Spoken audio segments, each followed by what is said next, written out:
atarudi, Yesu atarudi, Yesu atarudi. Je, huyu Yesu atarudi lini? Nenda tukajibu kupitia kitabu cha pili cha Petro sura ya 3 kuanzia mstari wa 3. Kuanzia mstari wa 3. Swali hili lilikwishaulizwa. Maswali yote yanayoulizwa leo kwa habari ya Yesu Kristo sio mapya. Ni maswali ambayo yamerudiwa kuulizwa. Sasa nyakati zile akina Petro wapo, maswali yalikuwepo. Sura ya 3 aya 3 waraka wa pili wa mtume Petro kwa watu wote. Maandiko yanasema hivi: mkijua kwanza neno hili ya kwamba katika siku za mwisho watakuja na dhihaka zao watu wenye kudhihaki, wafuatao tamaa zao wenyewe. Mstari wa 4, na kusema iko wapi ahadi ile ya kuja kwake? Kwa maana tangu hapo babu zetu walipolala, vitu vyote vinakaa hali hiyo hiyo tangu mwanzo wa kuumbwa. Naomba nirudie hili swali ambalo limeulizwa na majibu yanavyojibiwa ndani ya Bible. 3:3 waraka wa pili wa Petro kwa watu wote.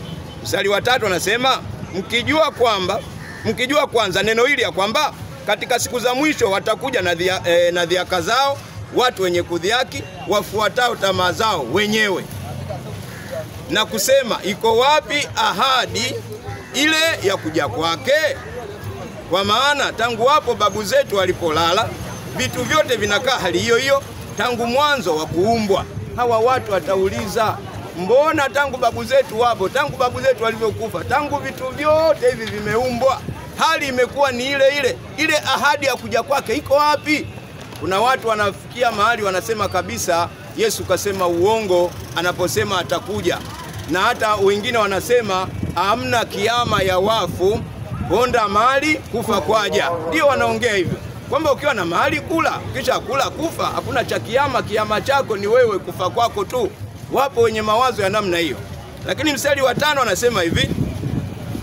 Mstari wa 5 anasema, maana ufumba macho yao wasione neno hili ya kuwa zilikuweko mbingu tangu zamani, na nchi pia imefanyizwa kutoka katika maji na ndani ya maji kwa neno la Mungu. Mstari wa 6, kwa hayo dunia ile ya wakati ule iligarikishwa na maji ikaangamia. Mstari wa 7, lakini mbingu za sasa na nchi zimewekwa akiba kwa moto kwa neno lilo hilo, zikilindwa hata siku ya hukumu na kuangamia kwao wanadamu wasiomcha Mungu. Vitu hivi vimewekwa mpaka wakati ule wa kiyama, wakati ule wa hukumu utakapokuja. Biblia hapa inatuambia ya kwamba